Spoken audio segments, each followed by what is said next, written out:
Bonjour à toutes et bonjour à tous. Merci de votre confiance, merci de votre fidélité. Et aujourd'hui, je reçois Sandra Maréchal, qui est médium, voyante. Bonjour Sandra. Bonjour Reynald. Merci d'avoir accepté cette invitation. Surtout un grand merci à vous de m'avoir invité. C'est vraiment un honneur que d'être avec vous. Bien, alors je vais vous passer sous la torture. Donc, dans toutes mes questions, vous avez le droit à un joker. Ok. Voilà. Quand on le prend, ça ne me plaît pas trop, mais bon, vous avez le droit de le prendre.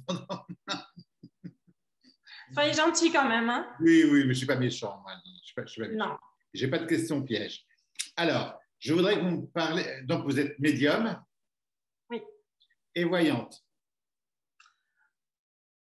Je dirais plutôt que je fais le déclarage de vie parce que je n'aime pas trop faire de la voyance de base.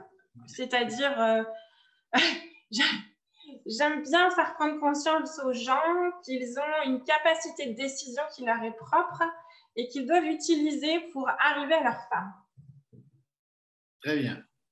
Ça redonne des lettres de noblesse à la voyance. Voilà. Oui, surtout qu'ils n'attendent pas que tout tombe tout cru, en fait. Hein. Alors, je voudrais savoir, ça a commencé comment dans l'enfance? Comment vous êtes rendu compte que vous aviez un petit truc en plus? Alors, les premiers souvenirs remontent à la maternelle. Ah. Oui. C'est quelque chose qui est vraiment très présent chez moi. J'étais chez les bonnes sœurs. Et, dans un vieil hôtel de ville, et je voyais quand même des personnes qui traversaient ces pièces que mes amis ne voyaient pas. Et j'avais beaucoup de monde la nuit autour de moi. Donc, je dormais avec une vieillesse. J'allumais et éteindre la lumière la nuit, ce qui énervait grandement mes parents. Mais j'en ai jamais trop parlé parce que ça me faisait énormément peur, mais vraiment très peur. Donc, j'ai grandi avec ça, mais petit à petit, je l'ai un peu mis de côté, je l'ai un peu fermé parce que vraiment, j'étais un peu terrorisée quand même. Et puis après, ça s'est réveillé vers la trentaine, entre 25 et 30 ans, quand j'ai commencé mes études d'aide-soignante, puis après d'infirmière, d'être au contact de patients proches de la mort. Et ça a réveillé certaines sensations, vraiment quand la mort arrivait, quand les proches commençaient à s'installer près de la personne qui allait changer d'état, on va dire. Entre 8 et… Il n'y a pas eu l'adolescence, tout ça, vous avez été tranquille? L'adolescence, j'étais tranquille. Oui. C'est vraiment de la petite enfance, l'adolescence tranquille, et c'est à partir de 25-30 ans quand je suis retournée dans l'hôpital, en fait. Dans le milieu hospitalier, là, il y a pas mal de présences, on va dire, qui me titillaient, de sensations que je ressentais, des messages que j'avais, et je comprends ce qu'il fallait que j'en fasse. Et puis, un jour, je voyais bien que j'avais pas mal de défunts qui venaient à moi pour donner des messages, surtout à certains vivants, des vivants qui allaient pas tarder à mourir. Oui. Donc, ça s'est inscrit. Et puis, j'ai rencontré mon compagnon pendant mes études d'infirmière, qui lui était assez ouvert à ça, qui m'a pas pris pour une folle, on va dire, et qui m'a poussée à chercher des gens comme moi. Et moi, je voulais quelqu'un, parce que je suis très carrée, et je voulais quelqu'un de confiance qui me permette de ne pas douter de ce que je ressentais. Et le hasard a fait que j'assiste. Et c'est là où j'ai compris que ce que vous faisiez, c'était la même chose que ce que je ressentais, mais que je ne m'autorisais pas à le partager, on va dire, parce que j'avais peur du regard des autres. Peur de ce que je ressentais et je ne comprenais pas ce qu'il fallait que j'en fasse un peu trop. Du coup, je me suis lancée et ça, grâce à vous. Ok. Ça me fait toujours drôle quand on me dit ça, mais oui, ok. Voilà. Alors, et par rapport à votre famille, les parents, oui. Tout ça, s'il y en a encore, les tantes, les oncles, ça réagit comment? La famille proche, neveux et nièces, belles-sœurs sont au courant de ce que je fais, ce que je pratique et sont très ouverts. Mon papa ne croyait pas à tout ça. Donc, je ne lui ai jamais rien dit parce que je savais qu'il allait me renvoyer dans mes pénates. Voilà. Par contre, toute ma famille du côté de ma maman était très ouverte au magnétisme, coupeur de feu, toutes ces choses-là. Ils ont pas... pour eux, j'étais magnétiseur, en fait. Hein. Voilà, ça facilite les choses. Voilà, je mélange un peu le truc. Voilà. Et pour la vie privée, alors, la celle qui est privée, le compagnon, tout ça, ça pose pas de problème, non, puisqu'il est branché là-dedans. OK. Il est très ouvert, il pratique pas, hein, mais il est très, très ouvert. Il n'y a pas de problème. Ça sera plus peut-être avec mon fils qui est en bas âge. Lui, je lui en parle pas encore, il est tout petit. Oui. Hein, qui reste dans sa vie matérielle, on va dire. Puis on verra plus tard. Mais ça se passe bien quand même. D'accord. Alors, le jour où vous avez dit je m'installe, ça se passe comment? Vous ne mettez pas une plaque sur votre maison et attendez que ça vienne. Ça fonctionne avec du bouche à oreille. Comment? Alors, en fait, je le pratiquais déjà à l'hôpital pour mes collègues infirmières. Pour certains patients, alors c'était surtout des personnes âgées chez moi, parce que bah, forcément, ils allaient un petit peu vers la dernière, le dernier chemin. Et ça s'est installé comme ça. Et puis, de fil en aiguille, tu sais, il y a la petite infirmière dans ce service, va la voir. Elle a des messages un peu bizarres des fois, mais c'est toujours à peu près juste. Donc, ça a commencé comme ça. Et puis, quand je me suis mise à mon compte, c'était suite à... Ou à l'origine, bah, j'étais infirmière, donc je suis tombée enceinte, je me suis arrêtée. Et puis là, je me suis dit, faut que je me lance parce qu'on m'appelait par le bouche à oreille de l'hôpital, en fait. Donc, je me suis dit, ben, je vais me lancer, je vais m'installer. Et en fait, le bouche à oreille a fait que je me mise sur Facebook avec ma page Facebook. Et puis, ben, je pense que le ciel m'aide, hein, parce que ça... Ah ben, oui. Voilà. Parce qu'il y en a qui galèrent, non, le ciel il vous aide.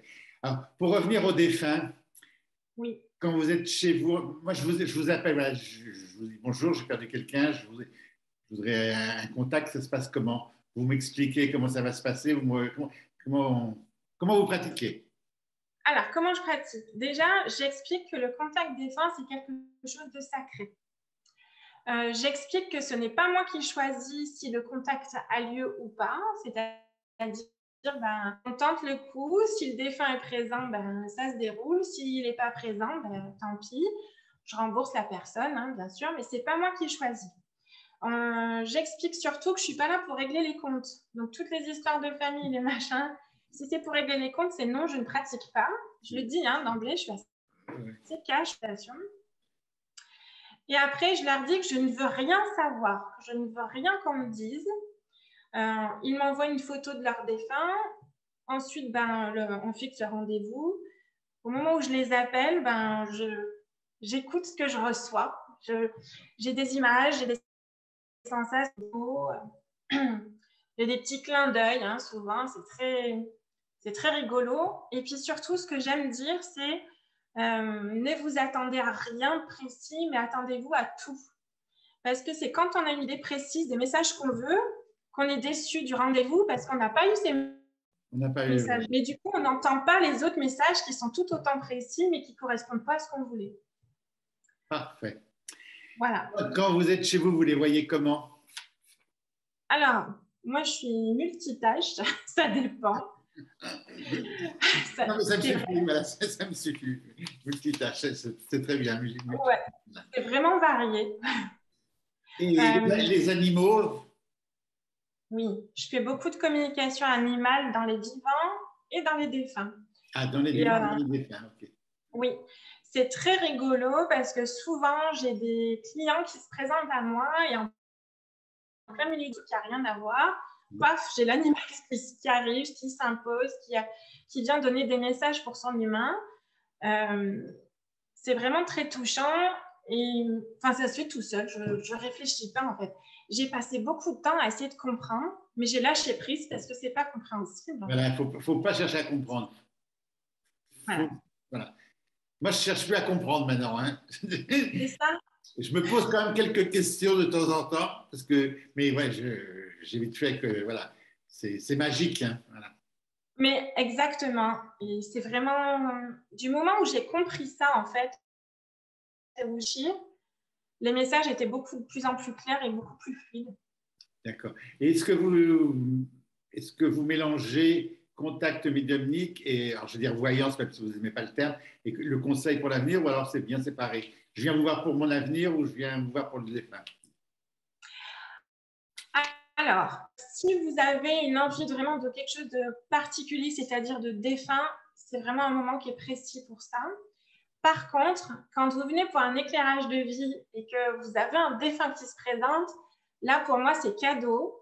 Je vous dis, c'est-à-dire je laisse le choix aux vivants d'écouter ou pas, c'est-à-dire j'ai 7 personnes qui se présentent. Est-ce que vous voulez que je vous transmette ou non le message? D'accord. 98% du temps, on me dit oui, hein, donc on y va, mais ça, c'est les plus beaux contacts, en fait, parce que c'est Oui. là on a. C'est spontané, quoi. Ouais. Oui, oui, oui. Il y en a qui vous disent non, non, je ne veux pas, je ne suis pas venu pour ça.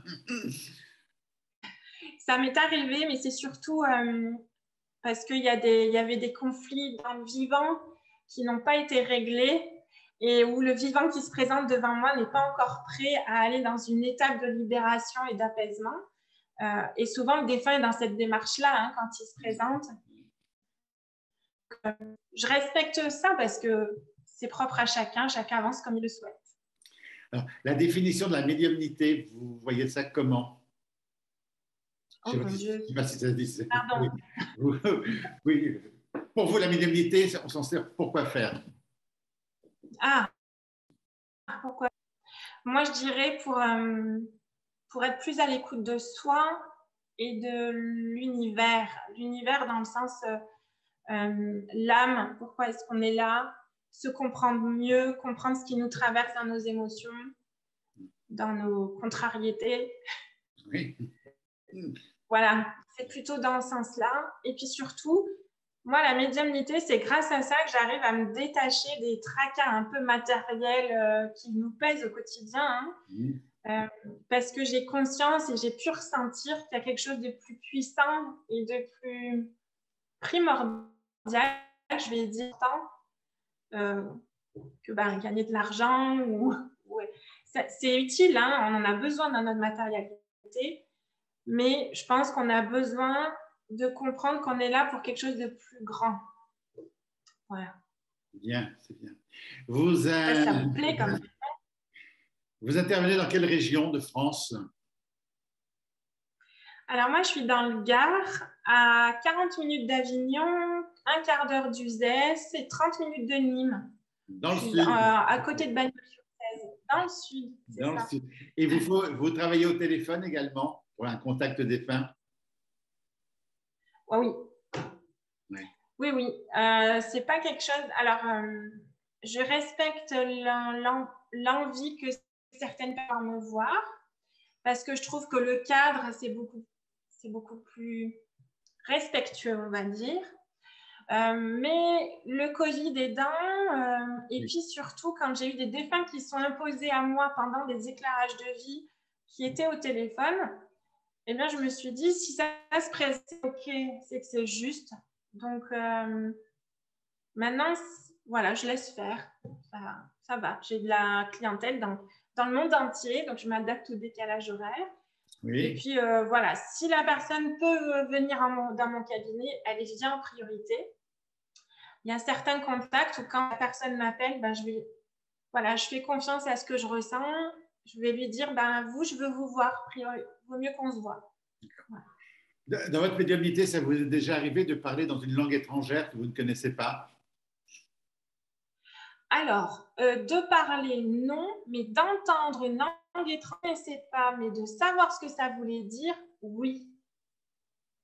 Vous pouvez répéter? C'est très bizarre. Oui, on entend dans la langue étrangère. Okay.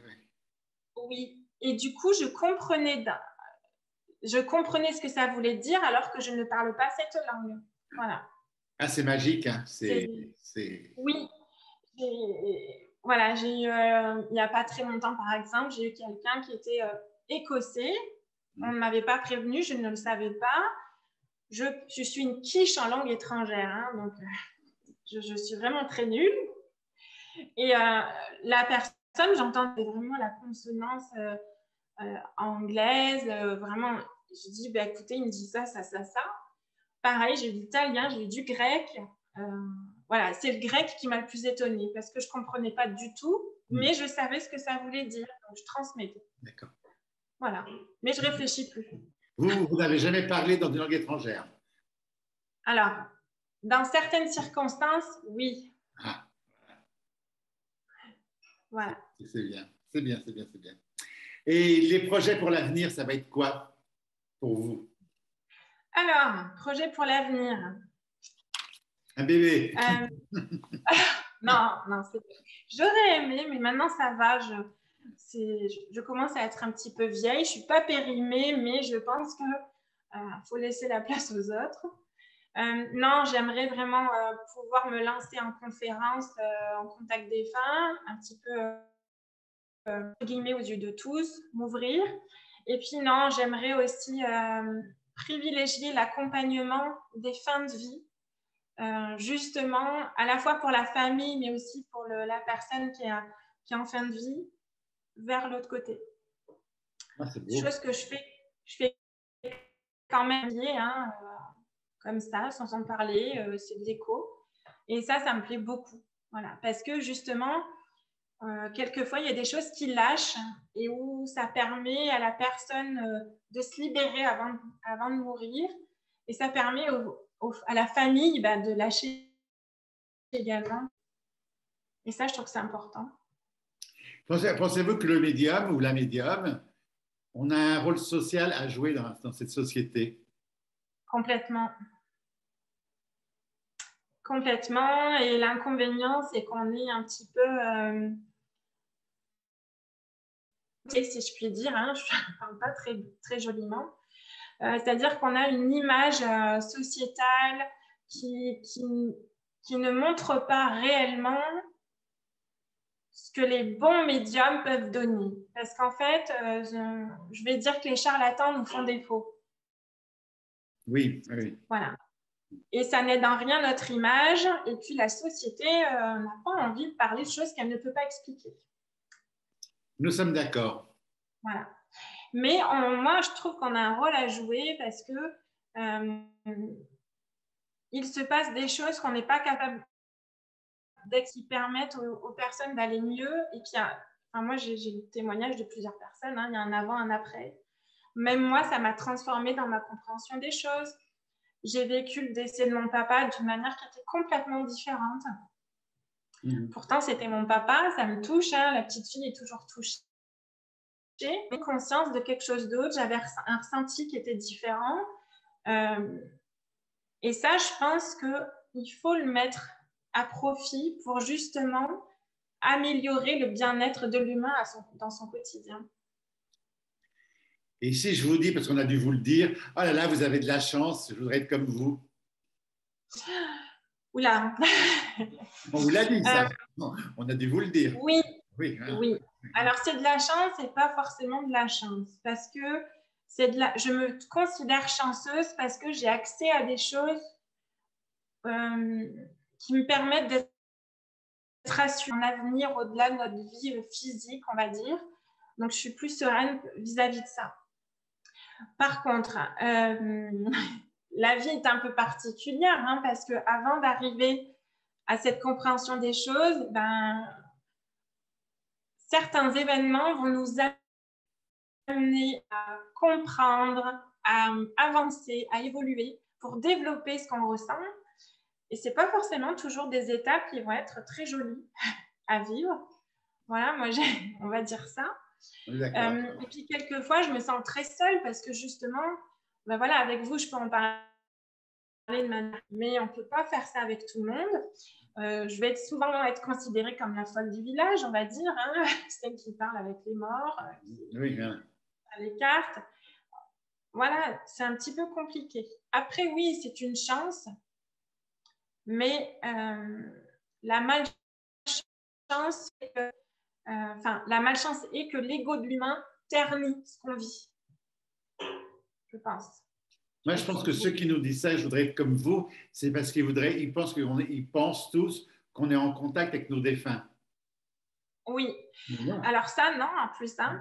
D'ailleurs, bah, j'ai parlé avec mon papa parce que j'étais très contrariée. J'ai eu des grands-mères, hein, j'ai eu mes grands-mères, mais mon père, impossible. Je ne l'avais pas. Alors pourquoi, comment? J'en sais rien. Mais oui, non, non. Et puis en plus, ce que les gens ne comprennent pas, c'est que pour ma part, c'est pas quelque chose que je maîtrise. Ça s'impose à moi. C'est quelque chose que je ne vais pas décider. J'arrive maintenant à faire un off hein, quand je suis chez moi, je bloque. Hein, mais c'est pas un bouton, on allume, on éteint. Très bien, voilà. C'est ça qu'il faut expliquer aux gens. C'est pas, non, c'est eux qui s'imposent. C'est ça. On subit. Moi, c'est pas nous qui décidons avec un tel, un tel. Hein. C'est ça, voilà. Mais non, non, ça s'impose à moi, c'est pas un bouton. Mais par contre, maintenant, je décide de dire, bon, bah, à ce moment-là, j'écoute ou j'écoute pas. Bon, on est obligé d'écouter, mais je décide. Je donne, mais toujours, hein, de toute façon, il m'est arrivé de faire des choses un petit peu insensées, hein, d'aller donner des messages à des gens que je connaissais pas, mais parce que c'était pressant, c'était imposant. Ah, c'est terrible quand ça arrive, ça c'est affreux. Je déteste ça. Mais... Ah oui, parce que vraiment, j'y vais les pieds, je me dis, soit je vais me prendre la porte de ma vie, le mur, soit ça va être ouvert. Jusqu'à présent, j'ai eu de la chance où les gens ont toujours été bienveillants. Oui. Donc, ça va, mais c'est vraiment une situation très inconfortable. Sandra, bienvenue dans notre domaine. Alors, bienvenue avec nous. Vous êtes la jeune génération qui va relever les anciens. Ah, je voulais vous demander aussi, est-ce que vous avez lu des grands médiums, des grands bouquins, ou alors vous n'êtes pas penché là-dessus? Style Kardec et tout ça ou pas? Alors ça, non. Ok. Dans ma pratique, j'aime expérimenter par moi-même et me fier qu'à ce que je ressens. Mais si les livres que j'ai beaucoup lus, c'est les vôtres. Celui du père, père Marie Brune, et des livres sur Marthe Robin, beaucoup. Et sinon, non, c'est tout. Sur le tas. Je me remets à ce que je ressens et à ce que mes guides m'expliquent surtout. D'accord. Voilà. Alors, une petite question que je pose à tout le monde. Voilà. J'ai encore deux questions avant. Alors, vous me répondez par oui ou par non, mais on ne développe pas parce que c'est un sujet que si on développe, on y a très longtemps. La réincarnation, okay. vous y croyez, vous n'y croyez pas? Oui. Mais je mets un mais. Parfait, c'est tout. OK. Voilà. Voilà. Et quand vous allez mourir, quand vous allez passer de l'autre côté, que vous allez arriver devant le grand tout, qu'est-ce que vous voulez qu'il vous dise?